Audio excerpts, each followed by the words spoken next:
오늘 이 아침에 여러분들에게 이 구원의 은혜가 여러분의 심령에 임할 수 있기를 주의 이름으로 축원합니다. 어떤 부부가 이게 주일날 아침에 나오려고 그러면 꼭 이렇게 다투게 되는 경우가 간혹 있어요.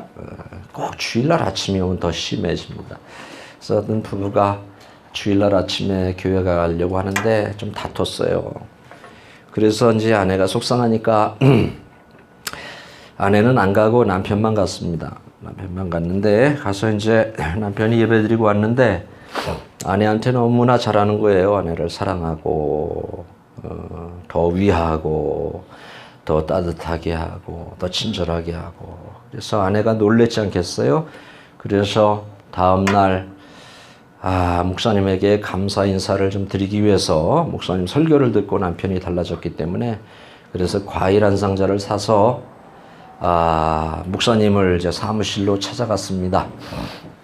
찾아가서 목사님 감사하다고 우리 남편이 주일날 교회 갔다 오더니 그렇게 바뀌어서 새 사람이 돼서 왔다고 나를 너무나 사랑하고 나를 너무나 친절하게 하고 이전에 보지 못하던 그런 남편이 됐다고 그러면서 목사님에게 혹시 목사님 아내를 사랑하라는 설교를 하셨습니까? 이렇게 여쭈었더니 목사님이 물끄러미 이제 바라보시다가 하시는 말씀이 다만 원수를 사랑하라고 설교를 했다고 그랬다. 어쨌든 참 어느 가정이나 남자들이 문제입니다.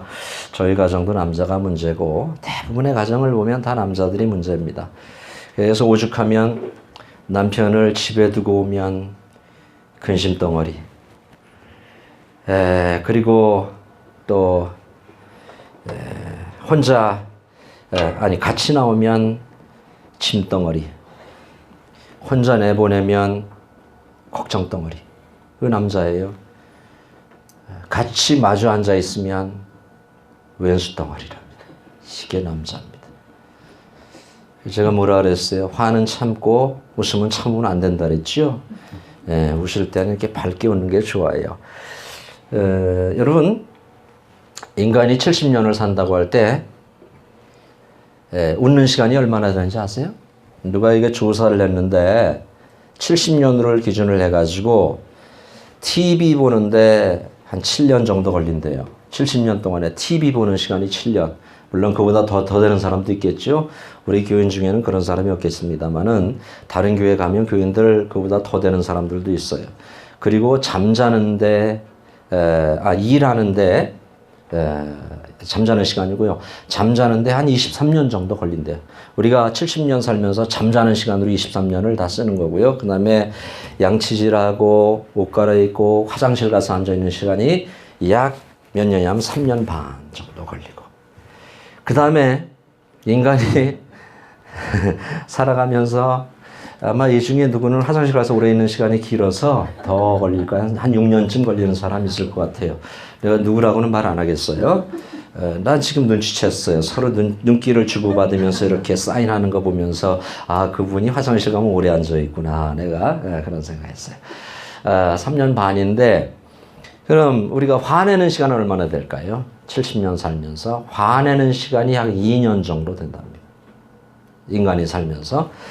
그리고 그럼 웃는 시간은 얼마나 되느냐? 몇 달 되지 않을까요? 아주 똑똑해요. 사람이 하루에 이렇게 깔깔대고 5번 웃으면 5분도 채 안 된대요. 하루에 우리가 5분도 못 웃는 거예요. 그래서 5분으로 넉넉 잡고 5분으로 계산하면 70년 살면 약 한 88일 정도 우리가 웃는다 그래요. 그러니까 얼마나 우리가 웃지 않는다는 것입니까? 여러분, 우리는 이 화내는 시간과 웃는 시간이 이렇게 좀 바뀌었으면 좋겠어요. 그래서 많이 웃으면서 웃을 일은 별로 없지만 그래도 웃을 일을 찾아서 많이 웃는 우리 인해교회 성도들 되시기를 주의 이름으로 축원합니다. 많이 웃으셔야 돼요. 오늘은 제가 이 구원의 기쁨 두 번째 시간인데요. 첫 번째는 뭐였죠? 첫 번째 두 가지 말씀드렸죠. 구원의 기쁨을 회복하기 위해서는 하나님 앞에 true confess, 진실한 고백이 있어야 된다고 말씀을 드렸지요. 그래서 다윗과 같이 이런 진실한 고백이 있어야 돼요. 그래야 내가 회복될 수 있어요. 두 번째는 의지적인 결단을 해야 된다 그랬죠. 그러니까 성령이 내 안에 계실 때에 아직도 떠나지 않고 나 안에서 역사하실 때에 내가 의지하고 의지적으로 결단하면 구원의 기쁨으로 나갈 수 있다는 그런 말이 되겠습니다. 자, 세 번째는 뭐냐면 오늘 간단하게 세 가지 말씀드릴 건데요. 세 번째는 뭐냐면 영적인 불감증에서 탈출하랍니다. 영적 불감증에서 탈출하라 합니다. 이게 이 불감증이라는 불감증, 다시 말하면 무감각이라는 말이 되겠어요. 불감증을 제가 사전에서 찾아보니까 감각이 둔해져서 느낌이 없는 것을 말해요. 이게 무서운 겁니다. 만약에 여러분 우리 양심에 감각이 없다고 해보세요. 이거 보고 무서운 겁니다. 그렇죠? 우리 피부에 감각이 없다고 해보세요. 이거 얼마나 무서운 겁니까? 그렇죠? 우리 혀가 감각이 없다고 해보세요. 이것처럼 무서운 것이 없는 거예요. 결국은 감각이 없다는 것은 결과는 굉장히 심각한 결과를 초래할 수밖에 없는 것입니다. 그래서 우리가 구원의 기쁨을 회복하기 위해서는 이 영적인 불감증에서 빨리 탈출하셔야 돼요. 그래서 내가 예배를 드리는데도 이상하게 감각이 없다. 이 사람은 영적인 불감증에 어쩌면 걸려 있는 거예요. 내가 하나님의 말씀을 듣는데도 이상하게 감동이 없다. 느낌이 없다. 그것은 영적인 불감증에 걸려 있는 거예요. 하나님의 말씀이 나빠서가 아니에요.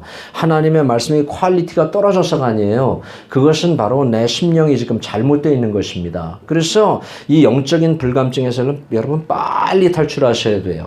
저는 그 세월호 사건, 지금 한국의 세월호 사건 때문에 대통령을 탄핵한다, 뭐한다, 대통령 책임이다, 이렇게 사람들이 그렇게 몰고 가는데 이것은 그것이 아닌 것 같아요. 제가 볼 때는 대통령이 늦장 대응을 하고 늦게 뭐 한 그런 그 책임은 있지만 이것을 대통령의 책임으로 다 돌리기는 너무 무리한 것입니다. 그러면 앞으로 대한민국에서 크고 작은 대형 사건들이 일어나면 다 대통령 책임으로 돌려야 되거든요. 그럼 대구 지하철이라든지 화성 시랜드 참사라든지 천안함이라든지 모든 대형 사고들은 다 대통령한테 책임을 돌려서 대통령을 탄핵해야 돼요. 이것은 논리적으로 잘못된 거고, 제가 무슨 얘기를 하려고 하냐면 세월호 사건, 그 300명의 아이들이 수장돼서 죽을 수밖에 없었던 것은 어른들의 책임인데 이것은 어디서 온 거냐면 어른들의 무감각에서 온 것이다. 어른들의 이 안전 불감증에서 온 것이다. 저는 그렇게 파악을 하고 있는 거예요. 왜냐하면 일본에서 배를 들여왔잖아요. 그 배 중고 배 들여왔죠. 그렇죠? 사용할 수 없는 배예요. 어떤 면에서는. 그리고 그날 그 배에 300명을 태우면 안 됐었던 거예요. 아이들을 항상 분산해서 100명씩 분산해서 이렇게 태워야 안전했던 것입니다. 그리고 배를 들여와서 돈을 더 벌기 위해서 학생들을 더 손님들을 많이 태우기 위해서 배를 개조했지요. 개조한 것도 불법이었어요. 개조하면 안 되는 거예요. 그러니까 개조할 때 누군가 그 담당자들이 눈 감아 줬을 것이고 뇌물이 오갔을 것이고 그 배에 300명 이상 태우면 안 되는데 이런 어떤 그 안전 불감증에서 일어난 사건이 세월호 사건이에요. 우리는 그 사건을 그렇게 접근하고 그렇게 해석할 수가 있어야 되는 거예요. 그러니까 불감증이라는 것은 이렇게 무서운 것입니다. 한 집안의 가장이 불감증에 걸렸다고 해보세요. 무감각하다고 해보세요. 그러면 큰일 나는 것입니다. 한 남편이나 한 아내가 이런 그 영적인 불감증에 걸렸다고 해보세요. 여러분, 도덕적인 불감증, 윤리적인 불감증, 이런 불감증에 걸렸다고 해보세요. 그 가정은 여러분 뻔한 것입니다. 그렇기 때문에 우리 사랑하는 성도 여러분, 내가 내 자신을 이렇게 잘 살펴봐서 영적인 불감증 같다, 내가 이상하게 교회 가는 것도 그렇게 신나지 않고 말씀을 듣는 것도 그렇게 은혜가 되지 않고 찬송을 불러도 남들은 찬송 그렇게 은혜롭게 막 하는데 나는 입술만 딸싹딸싹하고 있다. 이것은 영적인 불감증인 것입니다. 그 영적인 불감증에서 여러분들 빨리 탈출할 수 있기를 주의 이름으로 축복합니다. 그래야 돼요. 그래야 돼요. 한 주, 두 주 신앙생활 할 게 아니고 우리가 평생 하나님을 섬기는데 영적인 불감증에서 나오셔야 됩니다. 사무엘하 12장에 보면은요, 거기 이제 나단 선지자가 처음에 왔어요. 그래서 다윗에게 이렇게 와서 말씀을 전하는데 이 나단 선지자가 그렇게 말씀을 전해요.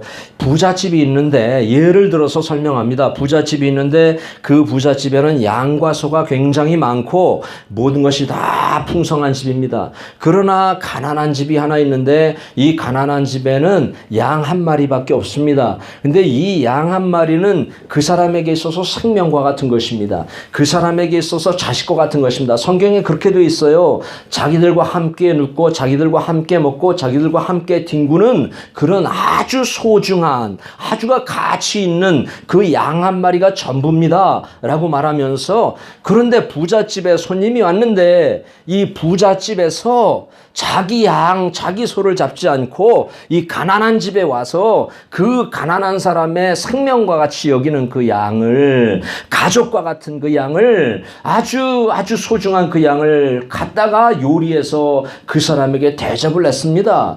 왕께서는 어떻게 생각하십니까? 이 사건에 대해서, 이 일에 대해서 왕은 어떻게 생각하십니까? 그랬더니 다윗이 화를 막 냅니다. 화를 막 내면서 자기를 은폐합니다. 자기 죄를 지금 들추고 있는 겁니다. 하나님의 말씀이 다윗의 죄를 직설적으로 얘기하지 않고 돌려서, 상처를 받으니까 이렇게 돌려서 얘기를 합니다. 여러분, 주의 종이 여러분에게 어떤 말씀을 할 때에 이렇게 돌려서 파라볼을 가지고, 예화를 가지고 이렇게 말씀을 하더라도 거기에서 깨닫는 은혜가 있으시길 주의 이름으로 축복합니다. 아멘. 깨달으셔야 돼요. 직설적으로 하면 상처를 받으니까 이렇게 돌려서 이야기합니다. 목사님이 보고 실실 웃으면서 어떻게 잘 살아, 괜찮아, 좀 어때, 그 말도 여러분들이 잘 새겨들을 수 있어야 돼요. 그것을 잘 새겨들어서 다윗과 같이. 그래서 다윗이 뭐라고 하는지 아십니까? 화를 막 내면서 deserve to die, 그 사람은 죽어서 마땅한 사람입니다 막 이래요. 그 사람은 죽어야 됩니다 말이야 막 그럽니다. 예? 그랬더니 그 나단 선지자가 뭐라고 하는지 아십니까? 그 사람이 바로 당신입니다. 거기 보세요. 사무엘하 12장에 나중에 찾아보세요. 쭉 내려가다 이야기 다 하고 다윗이 막 화내니까 이 나단 선지자가 그 사람이 바로 당신이에요. 너란 말이야. 내가 죽일 놈이란 말이야. 은폐하지 말란 말이야. 변명하거나 자기 합리화를 시키지 말란 말이야. 그것이 바로 당신이야 하면서 나단 선지자가 야단을 칩니다. 여러분, 영적인 불감증에 걸리면은요, 말씀을 들어도 깨닫지를 못해요. 말씀이 안 들어와요. 이미 마음이 굳어졌기 때문에. 여러분, 간이 굳어지면 사람이 서서히 죽는 것처럼 우리의 감각이 굳어지잖아요. 그럼 지금은 살아있지만 말씀 안 들어도 나한테 별일 안 일어나네, 내가 영적인 것을 사모하지 않아도 별일 없네, 아니에요. 그러나 서서히 불감증으로 깊이 들어가는 것입니다. 자꾸 굳는 것입니다. 양심도 굳고 심령도 굳고 자꾸 굳는 것입니다. 결국은 어떻게 되느냐? 영적으로 죽는 것이거든요. 사랑하는 성도 여러분, 영적으로 죽지 마시고 살아날 수 있기를 주의 이름으로 축복합니다. 예? 이게 영적인 불감증에 걸리면 자기 자신을 못 봐. 이상해 봐. 이게 말씀을 전하면 이거는 다른 사람이 들으면 참 기가 막힌 말씀인데 참 그 인간이 또 오늘 안 나왔네, 이렇게 돼요. 그러나 말씀을 들으면 나한테 적용할 수 있어야 돼요. 자기를 살피는 능력, 자기 성찰의 기능이 마비돼 버리는 것입니다. 그리고 자꾸 변명하고 자기 합리화를 시키고 내가 하늘에 대고 맹세하는데, 이게요, 영적인 불감증에 걸린 사람은 자꾸 하나님을 팔아요. 내가 맹세하는 데나 그런 일 없어요. 내가 맹세하는 데가 그렇지 않아요. 이렇게 나오는 거예요. 이건 잘못된 것입니다. 하나님의 말씀이 나를 이렇게 살리기 위해서, 그 불감증에서 탈출하기 위해서 하나님의 말씀이 내 심령을 때리면 변명하지 말고 자기 합리화하지 말고 하나님의 말씀 앞에, 그 십자가 앞에 엎드리면 주님께서 저와 여러분에게 회복의 은혜를 주실 줄로 믿습니다. 아멘. 엎드리셔야 돼. 그래서 영적인 불감증에서 탈출하는 방법은 딱 한 가지밖에 없어요. 뭘까요? Confess sin이에요. 나의 죄를 하나님 앞에 고백하는 것밖에 없습니다. 네? 여기 사무엘하 12장에 이제 보면은 그 얘기를 다 듣고 다윗이 처음에는 변명하고 큰 소리 치고 자기 합리화 시키지만은 다윗이 나단에게 이르되 내가 여호와께 죄를 범하였나이다 이렇게 나와요. 참 멋있어요. I have sinned against the Lord 이렇게 얘기합니다. 내가 여호와께 죄를 지었습니다. 나단 목사님, 내가 생각해 보니까 여호와께 죄를 내가 지었습니다. 당신의 말에 내가 처음엔 변명했지만 내 합리화를 시켰지만 그런 기능들 내 성찰, 자기 성찰할 수 있는 기능들이 마비됐었지만은 내가 생각해 보니까 성령이 나에게 은혜를 주셔서 내가 여호와께 죄를 지었습니다 라고 그렇게 말해요. 사랑하는 성도 여러분, 다윗과 사울의 다른 점이 이거예요. 다윗의 훌륭한 점이 이것입니다. 훌륭한 성도들은 말씀을 들으면 금방 십자가 앞에 엎드립니다. 고개를 이렇게 뻣뻣이 들지 않습니다. 얼굴이 붉어지지 않습니다.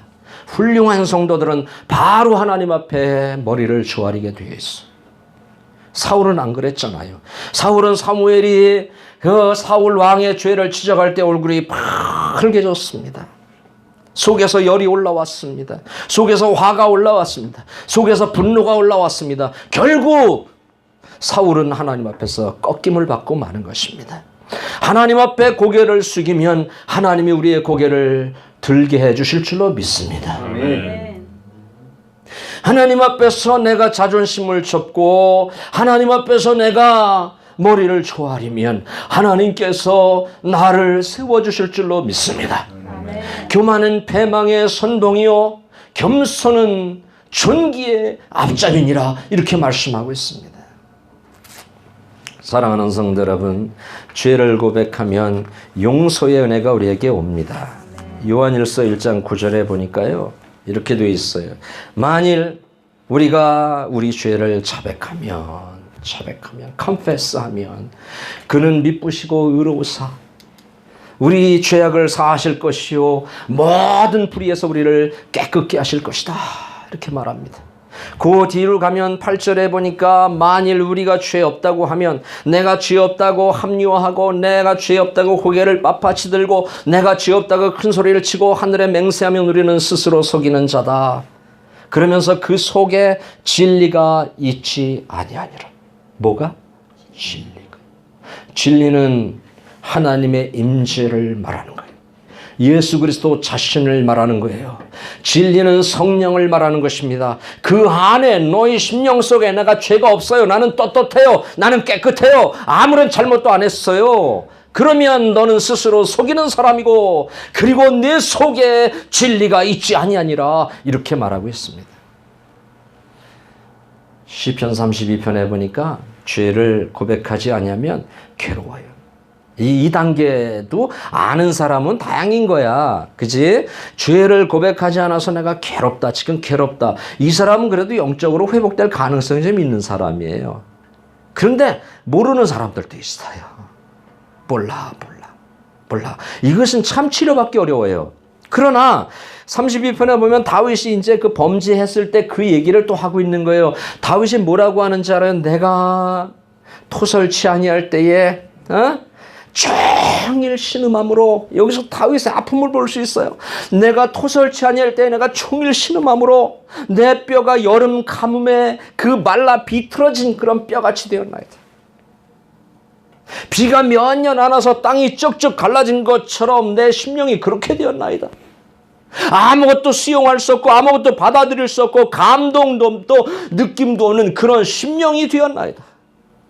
내 뼈는 너무나 아파서 그 죄 때문에 너무나 아파서 뼈까지 골수까지 막 쑤시는 그런 그 자각을 하고 있는 다윗의 모습을 볼 수가 있습니다. 이런 사람은 반드시 회복될 수 있어요. 아멘. 그러면서 그 뒤에 보니까 자복하고 숨기지 아니하였더니 내 죄악을 고치셨나이다. 그죠? 사랑하는 성도 여러분, 여기서는 저도 죄인이에요. 죄인이에요. 여기 앉아 계신 여러분들도 다 죄인이에요. 하나님 앞에 오늘 아침에 이렇게 고백하고 자백하는 그런 은혜가 임할 수 있기를 축복합니다. 아멘. 그래서 우리 다 털어버리고 가자고요. 아멘. 다 쏟아놓고 편안하게, 진짜 편안하게, 내가 지금까지 살아면서 가식적인 것이 있었다고 하면 좀 다 털어버리고 가식이 바뀌어서 진심이 되고 진실이 될 수 있기를 주의 이름으로 축원합니다. 아멘. 이게 예수 믿는 재미예요. 두 번째는 구원의 기쁨을 회복하기 위한 네 번째 방법이죠. 첫 주부터 영적인 무능력을 시인하라. 무엇을? 영적인 무능력을 시인하라. 이것은 spiritual inability라고 할 수 있습니다. spiritual inability. 그 칼빈, 우리 장로교 창시자인 칼빈은 total inability를 얘기했어요. 전적으로 무능하다 이게요. 인간은 전적으로 무능하다. 여러분은 잘 동의가 안 될 것입니다. 그러나 은혜의 깊은 세계로 들어가면 나의 정체를 알고 나의 실존을 알고 나의 존재를 알면 칼빈의 이 말이 동의할 수 있어요. 인간은 전적으로 무능력하다는 거예요. 전적으로. 이것이 칼빈이 얘기한 것인데 여기 51편 3절에 보니까 나는 내 죄과를 아오니. 이게 평범한 고백이 아니에요. I know my sin. 참 다행이죠. 그죠? 나는 내 죄가를 아오니. 모르는 인간들도 수없이 많은데 다윗보다 더한 죄를 짓고도 모르는 사람들이 너무나 많은데 다윗은 오늘 보니까 I know my sin. 하나님 나는 내 죄를 압니다 라고 얘기하는데 여기서 안다고 하는 것은 지식적인 알미 아닙니다. 그냥 어떤 지식을 통해서 아는, 학교에서 배워서 아는 그런 알미 아닙니다. 여기서 다윗이 안다고 하는 것은 뭐냐면 뼈에 새겨질 만큼의 깊은 인식을 말하고 있는 것입니다. 내 죄가 내 뼈에 새겨졌습니다. 나는 범죄할 수밖에 없었던 실존입니다. 나는 그렇게 연약한 존재입니다. 내가 대단한 것 같았는데 그것이 아니고 나는 죄를 지을 수밖에 없는 실존이었습니다. 그러니 하나님께서 내 죄를 사하실 수 있습니다. 나는 연약합니다. 나는 무능합니다. 하나님만이 나의 죄를 사하실 수 있습니다. 라고 지금 두 손을 들고 나가는 것입니다. 사랑하는 성도 여러분, 하나님 앞에 이렇게 두 손을 들고 항복할 수 있는 아침이기를 바랍니다. 아멘. 두 손을 들고 항복하세요. 그럼 되게 편합니다. 되게 편합니다. 그저 하나님 앞에 이게 내 실존입니다. 오늘 아침에 이게 내 실존입니다. 하나님 앞에서 숨기지 않겠습니다. 하나님 앞에서 합리화시키지 않겠습니다. 하나님 앞에 큰소리치지 않겠습니다. 내 사랑하는 사람들한테 큰소리치지 않겠습니다. 내 실존이 이겁니다. 이렇게 내 모습 있는 그대로 주님 앞에 나갈 수 있기를 주의 이름으로 축복합니다. 이 찬양 같이 한번 그런 고백하는 마음으로 불러봐요. 내 모습 이대로 주 받으시옵소서. 나 주의 도움 받고자 주 예수님께 빕니다. 그거 허락하시사 날 받으옵소. 내 모습 이대로 내 모습 이대로 주 받으옵소서. 나를 위해 돌아가신 주 날 받으오. 내 실존을 다 내려놓으세요. 큰 죄에 빠져 영죽을 나 위에 피 흘렸으니 주 형상대로 시켜달라는 고백입니다. 날 받으옵소서. 내 모습 만신창이가 된 모습 이대로 받아주세요. 주 받으 가식적인 모습 이대로 받아주세요. 아버지, 날 위해 돌아가신 주 날 받으옵소. 이것이 우리의 모습이에요. 내 힘과 결심 맘 먹어도 안 되죠. 다짐해도 안 되죠. 하나님의 은혜가 있어야 합니다. 주 이름으로 구원해 날 받으옵소서.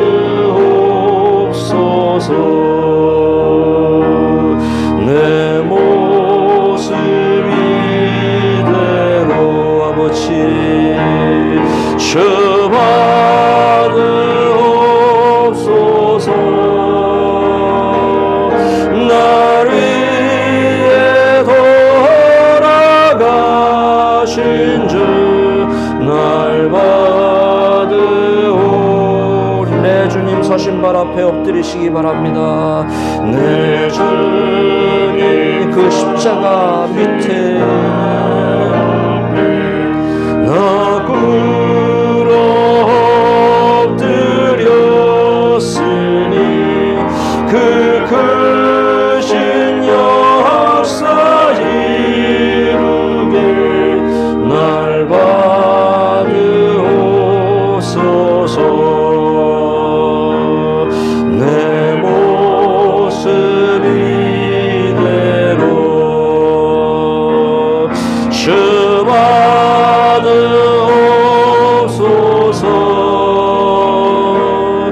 날 위해 돌아가신 주 날 받으. 후렴만 다시 한번 내 모습 이대로 내 모습 이대로 주 받으옵소서. 날 위해 돌아가신 주 날 받으옵소서.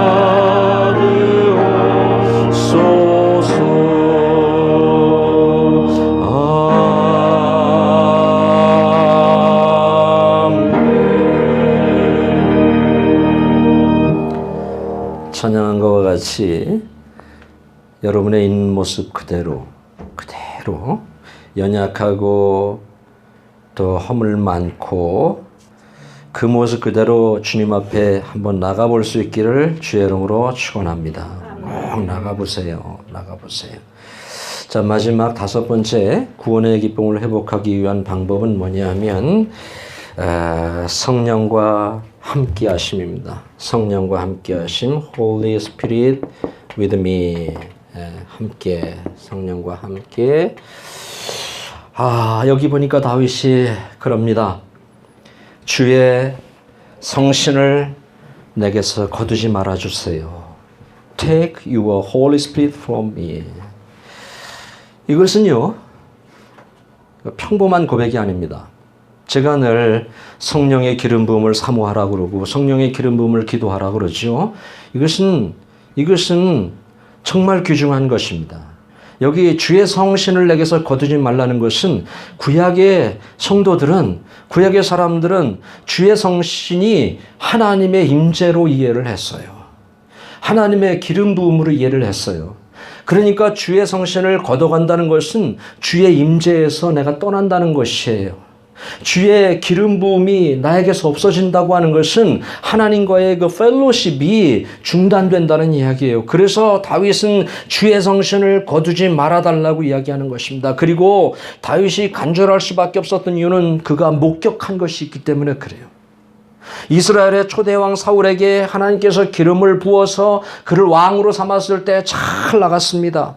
예? 정말 잘 나갔습니다. 그런데 하나님께서 그에게서 주의 성신을 거두시니까 악령이 그를 부렸어요. 악한 생각이 그를 주장했어요. 죄악이 그를 주장했어요. 밤에 잠을 못 잤습니다. 사람을 의심했습니다. 불안하고 초조했습니다. 이런 인간이 되어버리는 거예요. 주의 성신을 거두면 적어도 인간의 존재가 그렇게 변화된다고 하는 것입니다.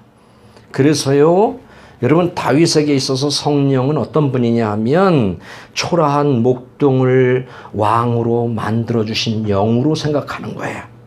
자, 예루살렘 베들레헴의 저 이세의 아들, 말제 아들, 정말 존재의 가치도 없고 형편없는 그런 형들에 가려서 남매가 굉장히 많은데 그 형들의 그늘에 가려서 존재조차 없는 그런 다윗을 갖다가 하나님께서 사무엘을 통해서 왕을 삼으셨거든요. 그 왕의 기름을 불 때에 그때 성령의 기름 부음이 맺거든요. 그러니까 다윗에게 있어서 주의 성신은 초라한 목동 다윗에게 자신에게 자신을 왕으로 삼아준 저 촌놈, 저 베들레헴 촌놈을 하나님께서 왕으로 만들어 주신 그런 영으로 다윗은 이해를 하는 거예요.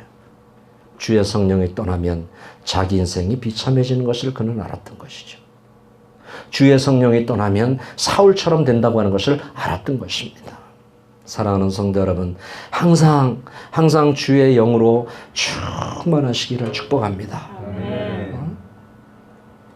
근심 걱정으로 충만하지 말고 세상 것으로 충만하지 말고 인상도 막 이게 찡그러지고 그러지 말고 우리에게 기쁨을 주시는 주의 성신으로 충만하시기를 바랍니다. 사무엘상 10장에 보니까 이 영을 어떻게 이해하고 있냐면 성신을 변화의 영으로 이해를 하고 있어요. 거기 보니까 내게 여호와의 신이 크게 임하리니 내가 변하여 새 사람이 되리라 이렇게 말합니다. 여호와의 신이 내게 임하리니 내가 변하여 새 사람이 되리라.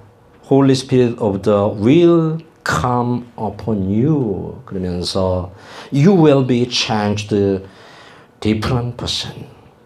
주의 성령이 내게 임하면 내가 변하여 different person이 될 것이다.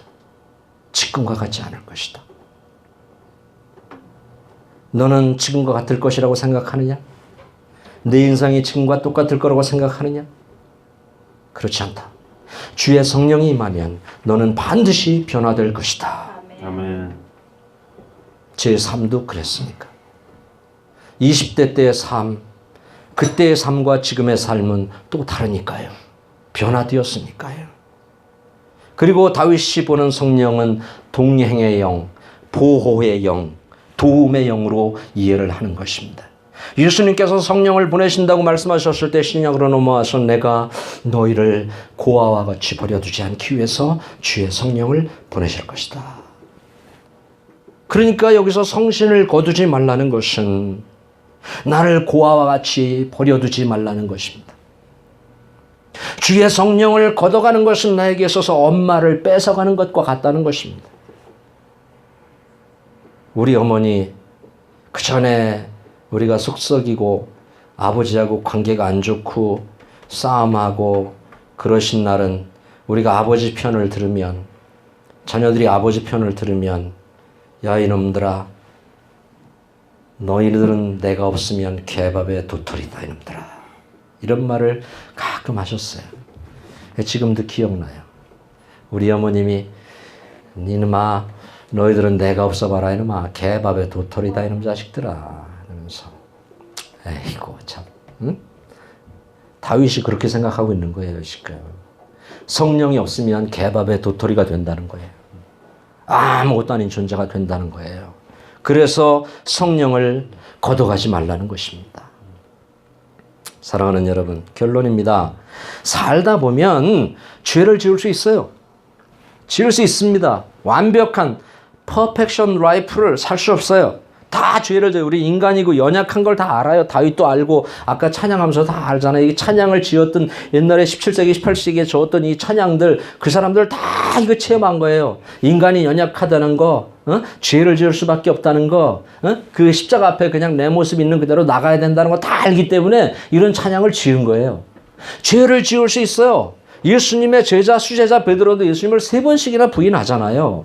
예수님하고 같이 다녔는데도 불구하고, 예수님 말씀을 직접 들었는데도 불구하고, 그분과 함께 먹었고, 그분과 함께 스킨십을 하고, 그분과 함께 생활했는데도 불구하고, 예수님을 3번씩 부인하잖아요. 저주하잖아요.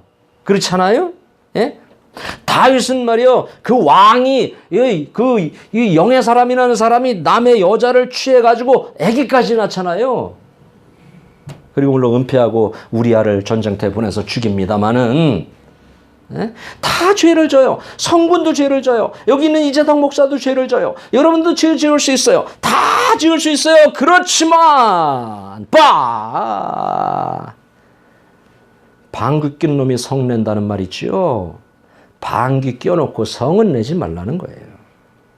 꼈으면 가만히 있든지, 큰 소리는 치지 말라는 거야. 난 꼈어! 왜 나한테 그래? 이러지 말라는 거야. 엘리베이터 안에서 방구를 끼면 어떻게 되겠어요? 그것도 지독한 방구를 끼어대면 어떡하겠어요? 엘리베이터 좁은 안에서 어떤 아버지하고 아들하고 엘리베이터를 타고 사람들이 꽉 찼는데 가는데 뽕 소리가 났어요. 아버지가 낀 거예요. 아버지가 무안하니까 아들한테, 애야, 배 아프냐? 그때 아들이 아버지에게 가만히 있으면 얼마나 좋아. 아빠, 내가 배 아프면 아빠가 방구 끼는 거야? 이렇게 상황을 해봤어.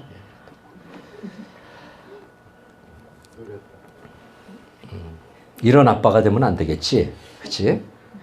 지금 그 한국의 안종범 그 청와대 무슨 수석이었던 사람이 로맨티스트였습니다. 지금까지 사람들이 알기로 로맨티스트, 자기 아내한테 너무 잘해서. 그런데 얼마 전에 신문을 받으면서 자기한테 누명이 씌워질 것을 두려워해서 내가 한 게 아닙니다. 우리 아내가 다 했습니다. 이렇게 불었습니다. 그래서 하루아침에 로맨티스트가 추락을 해버리고 말았습니다.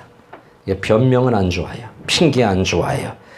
그래서 죄를 지을 수 있지만 죄를 지으면 아무한테도 큰 소리 하지 말고, 아내한테도 부모님한테도 자신에게도 합리화시키지 말고, 하나님 앞에 나가서 그냥 조아리고 무릎을 꿇을 수 있는 영성의 소유자들이 될 수 있기를 주의 이름으로 축복합니다. 다윗과 같이 이렇게 죄졌지만 하나님 앞에 엎드리세요. 의지적으로 결단하고 진실한 고백을 하고 영적인 불감증에서 탈출하기 위해서 애를 쓰고, 그리고 또 주의 성신을 내게서 거두지 말라고 하나님 앞에 이렇게 간절히 다윗처럼 기도하면 하나님께서 저와 여러분에게 구원의 기쁨을 회복시켜 주실 줄로 믿습니다. 아멘. 찬양 드립시다.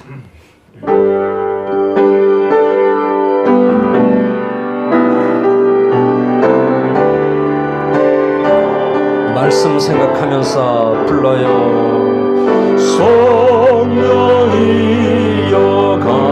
강림하사 나를 감화하시고 하며 애통하며 회개 헌금합시다. 충만하게 하소하며 예수여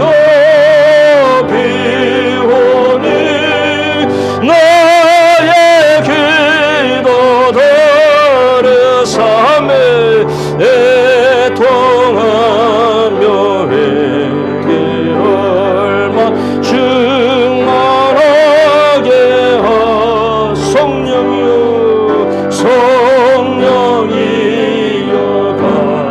강림하사 그 신권능 주소서 원하옵고 충만하게 하소서. 예수여 비오니 나의 기도 들으사 애통하며 회개할 마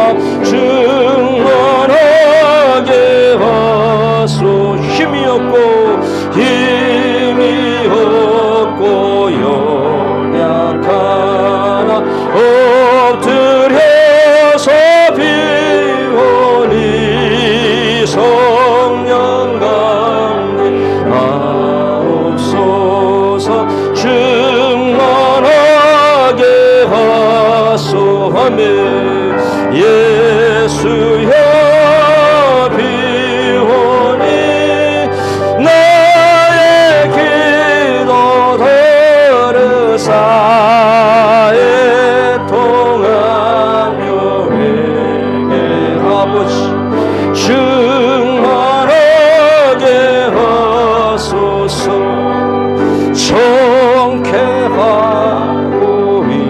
위로하사 복을 받게 하소하며 충만하게 하시오니 무한 감사합니다. 아버지 예수여 비오니 나의 기도 들으사 애통하며 회개할 마 충만하게 하소서. 아멘.